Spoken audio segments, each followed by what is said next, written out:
Alors en 2002, on revient, parmi les nouveaux donateurs, hein, si j'ose dire, de ce système quand même étonnant, Abdoulaye Wade, le président,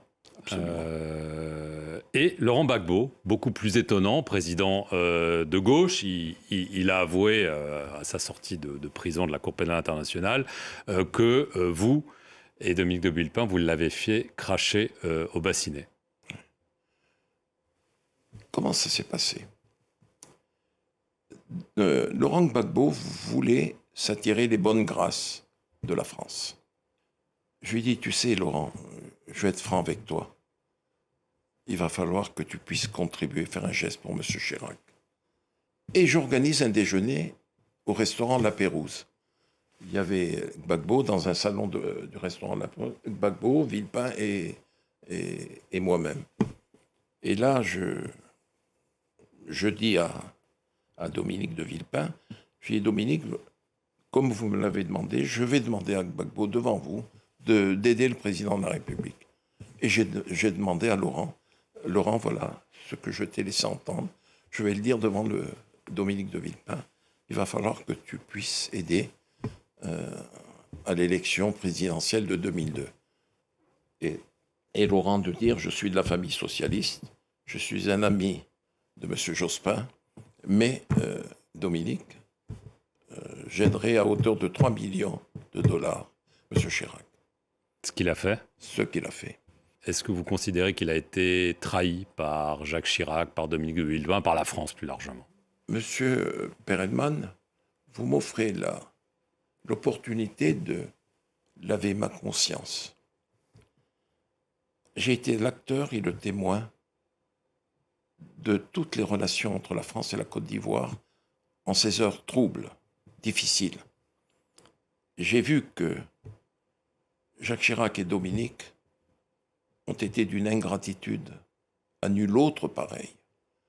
Et quand, comment vous dire, Laurent est tombé, qu'il a été conduit à La Haye, j'en ai beaucoup souffert. Personnellement et dans ma famille, j'en ai souffert terriblement. Vous vous sentiez coupable? Comment vous dire?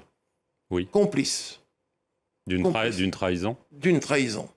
Mais j'étais contre cela.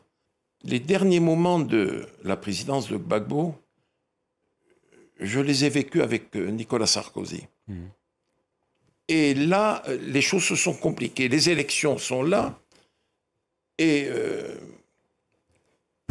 Laurent avait gagné les élections.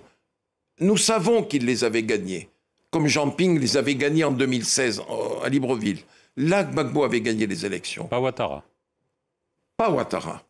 Le Conseil constitutionnel a dit que c'était Laurent le vainqueur. Vous connaissez la dispute, mais bon. Ok, passons.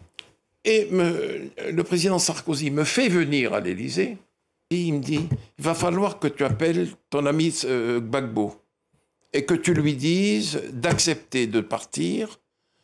Il aura un statut d'ancien chef d'État, 30 millions CFA, voiture, escorte, et s'il veut, comme il est professeur d'histoire, on lui trouvera une chaire, il pourra se déplacer à travers le monde. Je lui dis, il n'y a pas de problème. Il me dit, va dans le bureau de Claude et tu appelles Gbagbo. J'ai appelé Laurent. L'aide de camp, le colonel, me l'a passé. Laurent Gbagbo me dit, alors Bob, comment va? Je lui dis, Laurent, ça fait des années qu'on se connaît. Je te passe un message du président Sarkozy. Je suis dans le bureau de Claude Guéant. Il te demande ceci, ceci, cela. Ce que je viens de dire. Il m'a dit, tu diras à ton ami Sarkozy que je serai son Mugabe. Bob, je t'ai assez entendu. Et il a raccroché.